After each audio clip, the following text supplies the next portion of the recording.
اور ان کے جنازے نے بتایا کہ ان کی فالوئنگ کتنی ہے، ان کے پیروکار کتنے ہیں، ان سے متاثر کتنے لوگ ہیں. اور یہ سارے نہیں تھے جو جنازے میں، یوں نہیں کہ جتنے لوگ متاثر تھے جنازے میں آ گئے ہیں. یہ لاکھوں لوگ جو آئے ہیں یہ مرد آئے ہیں، خواتین نہیں آئیں، ان کے بچے نہیں آئے. اگر ہر خاندان میں ایوریج 4-5 فرد قرار دیں تو جتنا بھی جنازہ ہوا، اگر یہ 50 لاکھ تھے تو 50 لاکھ کو 5 میں ضرب کر دیں آپ. اور بیرون ملک دوسری جگہوں پر ان کے جو پیروکار تھے وہ تھے. بس ایک بہت بڑی جمعیت، انہوں نے ان کے تفکر سے متاثر ہوئے اور ان کے تفکر کو انہوں نے قبول کیا اور اظہار عقیدت کے طور پر ان کے جنازے میں حاضر ہوئے. اتنی بڑی جمعیت جس کی پاکستان کی تاریخ میں کوئی مثال نہیں ملتی. تو ایسے تجزیے کو، ایسے امر کو نظر انداز کر دینا، صرف مرحوم کے احترام میں یہ کہہ دینا جی کہ اب کوئی بات زیر باس نہ آئے، یہ درست نہیں ہے. علماء کو، دانشوروں کو، دانشمندوں کو کرنا چاہیے تجزیہ ان کی اس پوری نہضت کا اور جمعیت کا. انہوں نے، ان کے جنازے نے ایک دھاک بٹھائی ہے. ایک اثر جو ان کے جنازے سے پڑا ہے، پاکستان میں اتنی ہیبت ناک کام کسی نے بھی نہیں کیا. ماشاء اللہ سے اتنے لوگ نہیں مرعوب ہوئے، ڈرے جتنے خادم رضوی صاحب کے جنازے سے دھاک بیٹھی ہے، دہشت پڑی ہے ان کے اوپر.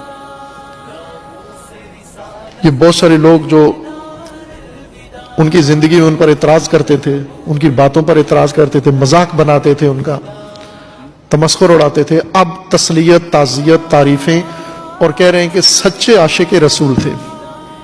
سب کے سب متفقہ اہل حدیث، جن کے بارے میں آخری موت سے چند دن پہلے انہوں نے آخری جو فرامین صادر کیے ارشادات اہل حدیث کے بارے میں، ان کی اذان کے بارے میں، انہوں نے بھی سچا عاشق رسول ان کو مانا.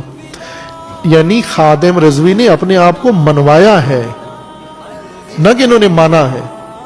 ماننے کا مطلب یہ ہوتا ہے کہ آپ ذہنی طور پر قائل ہو گئے ہیں، دلیل آپ کی سمجھ میں آ گئی ہے، وہ جو بات کرتے تھے وہ آپ کو سمجھ میں آ گئی ہے. مولانا خادم رضوی نے اپنے آپ کو منوایا ہے لوگوں سے. زندگی بھر منوانے کا ایک ان کا انداز تھا. یعنی لوگوں کو تڑی بھی لگا دیتے تھے، دشنام بھی دے دیتے تھے، جو منہ میں آتا کہہ دیتے تھے اور اس پہ کبھی پشیمان بھی نہیں ہوتے تھے. یہ کبھی بھی انہوں نے نہیں کہا کہ یہ میں نے جو کہا ہے یہ صحیح نہیں تھا.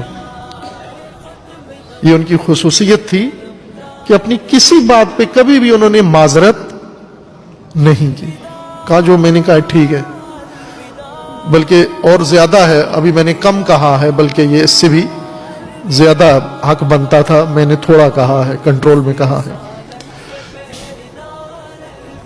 بہت سارے ان کو نہیں مانتے تھے، خود بریلوی تفکر کے لوگ نہیں مانتے تھے ان کو، ان کے اس مزاج کی وجہ سے، ان کی زبان کی وجہ سے، ان کے لہجے کی وجہ سے، ان کے انداز کی وجہ سے لحاظ کسی کا نہیں کرتے تھے.